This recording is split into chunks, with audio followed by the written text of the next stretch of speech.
your child's parent, but in the eyes of the law, when they're 18, they make their own decisions. And that's another reason that you talk about this, the student's gonna reach 17, because that guardianship process needs to start happening at about 17 years, 6 months, because that does not happen overnight.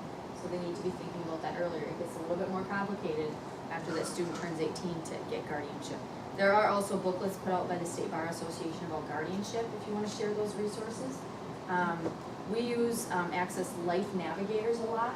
Out there, located in Wauwatosa, they have some phenomenal resources for guardianship supports. Independence First, I don't know if you guys are aware of that independent living agency we have in the area. We're very lucky to have them so close. They're also another agency that's really helpful about guardianship. They're always, Children's Hospital, I know Facets, they're always putting on presentations for guardianship. I usually bring somebody out to my district from Life Navigators to do guardianship presentations, but it can be a very complicated process. But there are a lot of resources out there.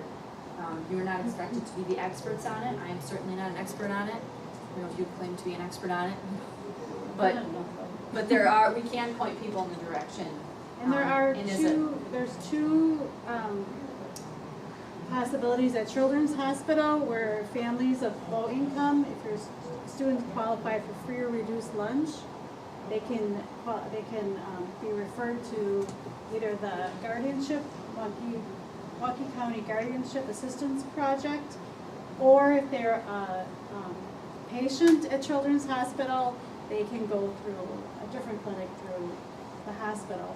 And they have lawyers that pro bono do guardianship for families.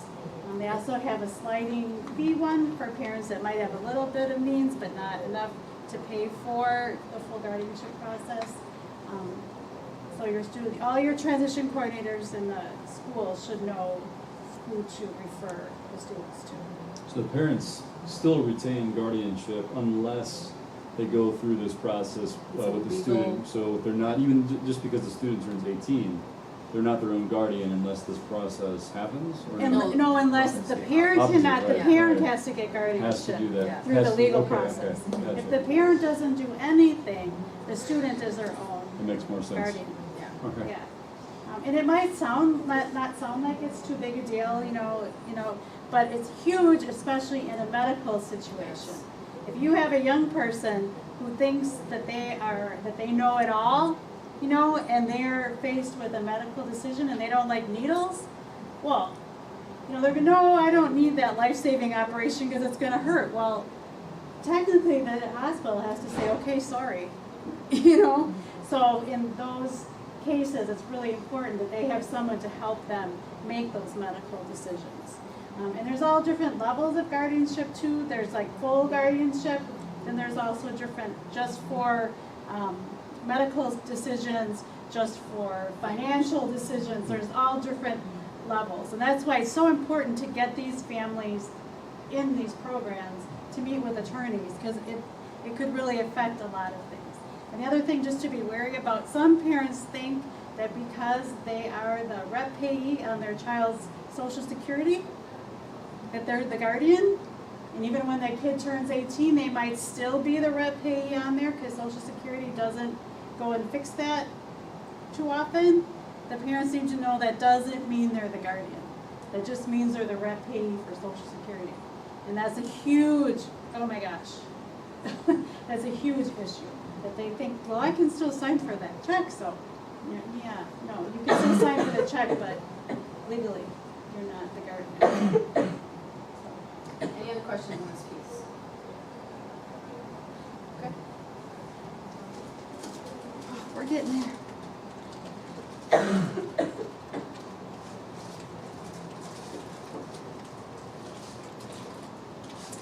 And then will the students be exiting or exceeding their age of eligibility, which is 21, the end of their 21st, the school year in which they turn 21?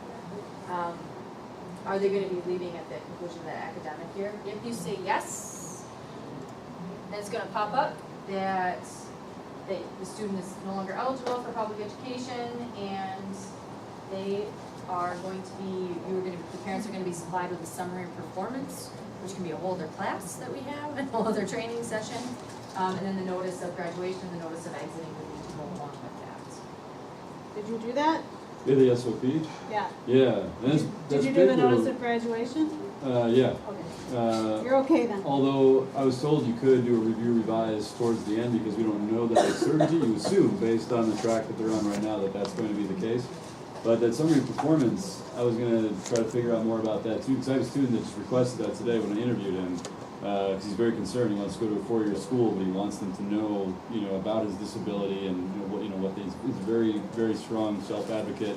So I really got to, be paying attention to that page and see how can that be written to best benefit that student when he exits the school this year, or 2014, And the college that he goes to will need documentation of his disability. You move from a high school, or school is an entitlement system where, Right. where we're all, looking out for the students. College, it's an eligibility system, so it's kind of like they're starting over, and they have to be the one to initiate that process. They have to be the one to supply that documentation to prove they still have a disability, so they can access services at that college if that's what they'd like to do. And I have the one that I just did, that I did that SOP for, but does not want people knowing, like she wants that title removed from her. She's like, I want to be done with this label, and I want to just move on with my life. So, it's there, right? If they need it, they don't have to use it, so Right. it's. Well, some of those students come back after Yeah, they say, oh, failing I'm out. just kidding. Yeah, after failing out for a semester because they didn't realize, totally understand why they needed to have that extended time, or maybe why they were getting the services and supports in high school that they were getting. They might come back and change their tune after some failure. Yeah. But yes, you to apply that with them. I always encourage students to hang on to it forever, just so they have it.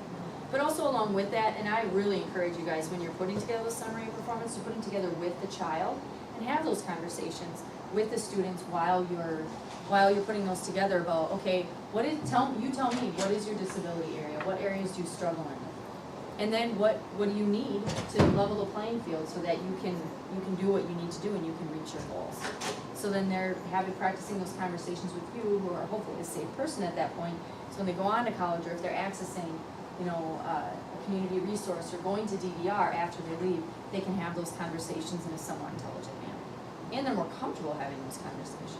Because that can be really scary to go and tell somebody, if somebody's been for years just kind of telling you what issues and concerns that you have, practicing and having those conversations can really destigmatize. What we like to do when students are juniors, seniors especially, is we like to practice and have them go and talk to their teachers in the high school and talk to them about, okay, this, I have a learning disability with reading comprehension, so sometimes I read a little bit longer with my reading, or I get to use scan and read software, so I really need to take some of my tests down in the resource room so I can use that. But they're having those conversations in high school with teachers that they're probably a lot more familiar with than they will be with, college professors in that setting. So they're getting that practice early. Another way is to practice some of those self-advocacy skills.